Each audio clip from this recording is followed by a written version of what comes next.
Donc aujourd'hui, on va voir des exemples d'utilisation du PHP avec des conditions et des boucles. Donc, comme on a vu la dernière fois, comment accéder à EasyPHP et comment accéder au web local et à l'Explorer, on va juste pour aujourd'hui voir comment est-ce qu'on peut tester les conditions et les boucles qu'on a déjà vues avec d'autres langages comme le VBA, mais cette fois-ci appliqué au langage PHP. Donc je vous ai mis comme premier exemple une condition que je vais commenter. Donc l'exemple en question permet, une fois qu'on a saisi la variable âge, de vérifier si cet âge est inférieur ou égal à 12.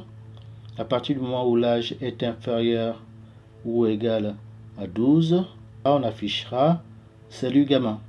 Vous voyez, les accolades sont utilisées ici pour indiquer des conditions, puisque une fois qu'on a indiqué la variable âge égale à 12, on pose dans la condition if si l'élément concerné est mis entre parenthèses. C'est aussi important de le souligner. Donc variable âge inférieur ou égal à 12, on ferme la parenthèse. Ensuite, donc l'accolade, c'est pour indiquer ce qu'on fait si cette condition est remplie. Donc on affichera salut gamin. Et évidemment, on termine par un point virgule, comme je vous ai dit la dernière fois, pour valider votre ligne de code. Et on ferme forcément après par une accolade. Donc on va arriver sur le web local. On va aller sur le dossier Flammkush. Et la première condition que je viens de tester, vous l'avez ici, je l'ai appelé condition 1. Donc pour tester ce fichier, je clique dessus et vous voyez c'est affiché salut gamin. Pourquoi c'est affiché salut gamin? C'est parce que dans ici mon EasyPHP, j'ai indiqué que l'âge était égal à 12.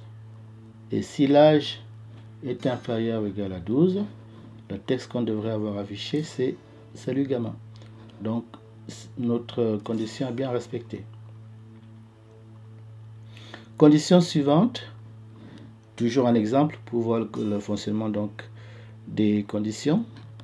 Alors, cette condition ici que j'ai écrite donc sur Notepad++, aimerait tester l'âge toujours. Au départ, la variable âge est égale à 28. La condition est la suivante: si l'âge est inférieur à 18, on affichera ce site est réservé aux adultes, vous n'êtes pas autorisé à le consulter. Et on aura une variable qu'on appellera autorisation entrée qui sera égale à non. Sinon, dans else, on affichera bienvenue dans mon site et la variable autorisation entrée sera égale à oui. Donc si on prend cet exemple ici, puisque l'âge est égal à 28, on aura plutôt l'autorisation de rentrer dans ce site, puisque l'interdiction dit rentrer correspond aux personnes qui ont un âge inférieur à 18. On va le vérifier ici sur le web local. On retourne sur le web local avec toujours notre dossier restaurant Flammkush. Donc on l'a appelé condition 2. On clique dessus. Vous avez donc bienvenue dans mon site, comme on l'a évoqué tout à l'heure. Et le texte, avez-vous l'autorisation de consulter ce site? La réponse est oui, bien sûr, puisque l'âge ici est égal à 28, donc supérieur à 18. On a donc à comparer l'âge et le sexe pour indiquer donc ce qu'on doit afficher. On a une variable âge qui est égale à 12, un sexe qui est égal à fille. Si l'âge est inférieur ou égal à 12 et le sexe égale garçon, repérez le double signe égal pour le test, alors on écrira « Ce site est réservé aux petits passionnés de foot ». Sinon, si l'âge est inférieur ou égal à 12 et le sexe différent de garçon, vous repérez que le signe différent, c'est le point d'exclamation avec le signe égal. Alors, on affichera « Désolé les filles, ce site n'est pas pour vous ». Donc, faire attention aux accolades après le « si ». Faire attention à ce que les conditions sont mises entre parenthèses. Et repérer que on va utiliser le double signe égal lorsqu'on fait un test. Et le point d'exclamation égal quand on veut indiquer qu'un élément est différent d'eux. Voilà pour cet exemple. Donc l'exemple suivant est important dans la mesure où il vous évitera de faire l'erreur qu'on rencontre très souvent dans l'utilisation des guillemets et des doubles guillemets. Je m'explique. Ici, si vous prenez la ligne 10, vous avez écho, double guillemets, désolé les filles, ce site n'est pas pour vous. Ici, vous avez du double guillemets au début qui sont fermés par des doubles guillemets. Et à l'intérieur, on va dire, vous avez ce que j'appellerais des guillemets simples. Donc, vous avez dû voir que la condition fonctionne correctement. Imaginons, c'est l'exemple que j'ai écrit exprès, que j'écrive la ligne 10 différemment. Donc, je vais vous mettre une autre version du même fichier. Là, j'ai écrit désolé, avec des simples guillemets, ce site n'est pas pour vous. Et on a des simples guillemets partout, c'est-à-dire au début et à la fin, mais également au milieu, puisqu'on a ce site n'est pas fait pour vous, qui utilise également des guillemets. Si on veut tester ce programme, vous avez un message d'erreur qui va s'afficher par rapport au PHP, qui va nous dire qu'effectivement, il y a une erreur sur la ligne 10. Le conseil que je vous donnerai est le suivant. Par exemple, pour la ligne 10, pour mettre un texte après écho, on va directement mettre des doubles guillemets, sachant qu'à l'intérieur, on aura peut-être des guillemets simples. Vous voyez ici, on est tombé sur des guillemets simples. Ce site n'est pas, il y a des guillemets simples. Donc, si on veut éviter ce type de souci, il y a une autre règle qu'on peut utiliser pour éviter ce souci, mais là c'est la règle qui me paraît la plus simple, c'est de mettre des doubles guillemets après écho, évidemment à la fin de votre phrase également. Et si vous avez des guillemets dans le texte, vous mettez des simples guillemets. L'exemple suivant, là j'ai une variable sexe. Pour l'instant la variable sexe est égale à bon n'importe quoi, 3HE. La condition est la suivante, si le sexe est un sexe de garçon ou alors sexe de fille, donc accolade, j'écrirai vous êtes intérieur. Sinon, le sinon évidemment ça veut dire qu'on n'est ni garçon ni fille, alors j'écrirai là j'ai beaucoup de mal à suivre, vous êtes peut-être martien, ou une phrase de ce genre. Je vais aller tester mon exemple sur le web local. J'ai beaucoup de mal à suivre martien, parce que si vous vous rappelez, dans l'exemple, on a un sexe qui n'est ni garçon ni fille. Autre exemple, donc autre condition que j'ai testé, que j'ai appelé la condition ici 5. Vous vous rappelez qu'on avait parlé du cas-selon, c'est-à-dire quand vous avez plusieurs conditions avec plusieurs affichages différents, qu'il était pratique d'utiliser le cas-selon, le select case, qu'on avait utilisé donc en VBA. Et là, le cas-selon En PHP, c'est le switch, comme vous le voyez. Et on indique à l'intérieur des parenthèses l'élément à comparer. Donc, dans cet exemple que je vais expliquer, la variable note au départ est égale à 10 et on va en fait afficher un texte, un écho, à partir de la valeur qu'on va donner à la variable note. Au départ, j'ouvre évidemment mon accolade.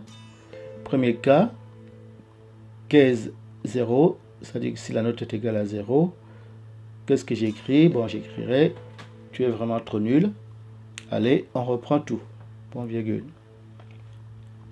Et on va séparer tous les cas par une coupure, par un break. Donc vous avez cas où la note est égale à 0, un texte, un break, point virgule bien sûr à la fin. Un autre cas, quand la note est égale à 5, un texte qui suit. Quand la note est égale à 7, etc.